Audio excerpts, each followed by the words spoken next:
खुद पर ध्यान दो, लोगों पर नहीं। एक बार की बात है, एक लड़का था, उसका नाम सबल था, जो नगर में रहता था। वह अपने जीवन से बहुत निराश था। उनकी निराशा का कारण यह था कि वह अब तक अपने जीवन में कुछ नहीं कर रहा था।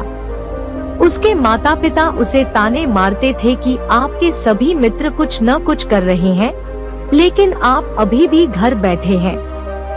दोस्तों के बीच भी अक्सर उनका मजाक उड़ाया जाता था। वह कहीं जाता तो लोग उससे पूछते कि आप क्या कर रहे हैं। उसे यह बताने में भी शर्म आ रही थी। वह कुछ नहीं कर रहा था। धीरे धीरे उसने रिश्तेदारों से मिलना जुलना कम कर दिया और लोगों से मिलना भी बंद कर दिया। वह ज्यादातर समय घर पर ही रहता है। वह अकेला रोता है और भगवान को कोसता है और अपनी किस्मत को दोष देता है। अब उसे अपना जीवन बोझ लगने लगा था। कभी कभी वह सोचता कि कब वह कुछ करने के योग्य बनेगा, और फिर वह सोचता कि जिंदा रहने से अच्छा मर जाना है। एक दिन वह अपने नगर की एक गली से गुजर रहा था। तभी उसने देखा कि एक उपदेशक दुख और परेशानियों पर उपदेश दे रहा है। वह भी उसी भीड़ में सबसे पीछे बैठ गया और गुरु के प्रवचन सुनने लगा। उपदेशक कह रहा था, दुख एक शिक्षक की तरह है जो हमें जीवन की सच्चाई दिखाता है और हमें जीने का सही तरीका सिखाता है। आप चाहे तो जिंदगी जीना भी सीख सकते हैं। गुरुजी उपदेश दे रहे थे कि तुम चाहो तो कुछ भी हासिल कर सकते हो, और अगर चाहो तो एक कोने में बैठकर रो सकते हो। इन सभी बातों को सबल ध्यान से सुन रहा था, लेकिन शिक्षक की यह बातें पसंद नहीं आई। उसने खड़े होकर कहा कि कुछ भी सिखाने से दुख दूर नहीं होता, इसमें केवल दर्द होता है। दुख की पीड़ा अनंत है। ऐसा लगता है कि इसके बाद कुछ होने वाला नहीं है, इससे कुछ भी फर्क नहीं पड़ता है, इसके सामने तो मौत भी छोटी लगती है। उपदेशक ने कहा, फिर तुम्हारा दुख क्या है? सबल ने उसके सामने अपनी सारी व्यथा सुनाई और पूछा, मेरे दुख का कोई उपाय है तुम्हारे पास? यह सुनकर शिक्षक मुस्कुराए और बोले, तुम उस दिन मेरे पास आओ जब आपके जीवन में वास्तविक दर्द हो। मैं आपकी समस्या का समाधान अवश्य करूँगा। यह कहकर गुरु वहाँ से चला गया। सबल ने सोचा, कहीं मेरा दुख नकली तो नहीं है? क्या मैं जिस दर्द से गुजर रहा हूँ वह नकली है? मेरा दुख कोई नहीं समझ सकता। जब माँ बाप नहीं समझते तो गुरु क्या समझेगा? उनके दुखों से व्यथित होकर सबल ने एक फैसला लिया कि अब वह कुछ करेगा। सबल ने एक छोटा व्यवसाय शुरू किया, पर उसे सफलता नहीं मिल रही थी। लेकिन उसके घरवाले पूछते हैं कि क्या वह कुछ कोशिश कर रहा है। वह अपने व्यवसाय में लगा रहा और धीरे धीरे उन्हें सफलता मिलने लगी।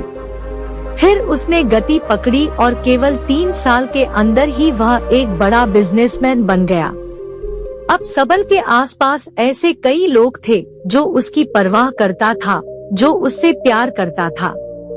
अब उनके परिवार के सदस्य भी उसकी तारीफ करते नहीं थक रहे थे।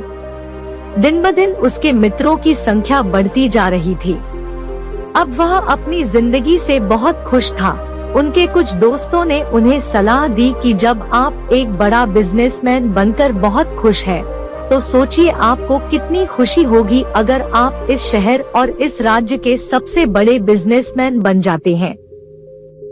कितने लोग आपसे जुड़ना चाहेंगे, आपकी कितनी बड़ी ख्याति होगी और स्वयं राजा भी आपसे दोस्ती करना चाहेंगे और जरूरत पड़ने पर ही आपसे पैसे उधार लेंगे। दोस्तों की यह बात सबल के मन में घर कर गई। अब वह और पैसे कमाने की कोशिश करने लगा, लेकिन उसे यह सब बहुत ही जल्दी चाहिए था। वह समय बर्बाद नहीं करना चाहता था। उनका अधिकांश समय इन चीजों को प्राप्त करने में गलाने लगा, इसलिए वह ऐसे काम करने लगा जो सही नहीं था। उसने बड़ा उधार लेना शुरू कर दिया। उसके दोस्तों से पैसे की मात्रा और अधिक मुनाफा कमाने के लालच में वह अपने माल में मिलावट करने लगा। उसने अन्य व्यापारियों के खिलाफ भी साजिश रची और उन्हें डराया धमकाया, जैसा उसके दोस्त कहते थे वैसा ही करता था। वह इन तरीकों से ज्यादा पैसा कमा रहा था, पर अब उसके जीवन में पहले जैसा चैन न था। उनके मन की शांति गायब हो गई थी और वह रात को सो नहीं पाता था। वह हंगामे में रहता था। वह सब कुछ पाकर भी उन्हें किसी चीज में सुख नहीं मिल रहा था। एक दिन सबल अपनी गाड़ी में कहीं जा रहा था। तभी रास्ते में उन्हें उपदेशक का आश्रम दिखाई दिया। वह रुका और गुरु के पास जाकर बोला, संत, आपने मुझे मेरे पास आने के लिए कहा था जब मेरे जीवन में सच्चा दुख आता है। अब मैं बहुत दुखी हूँ कि मेरी नींद हराम हो गई है। मुझे कहीं भी शांति नहीं मिल रही है। इस प्रकार सबल ने अपनी सारी समस्याएं गुरु को बता दी। गुरु ने कहा, जब तुम पहली बार मुझसे मिलने आए थे तब भी तुम किसी दुख में थे। आपने उस दर्द से क्या सीखा? सबल ने कहा कि सिर्फ सोचने और चिंता करने से कुछ नहीं होता।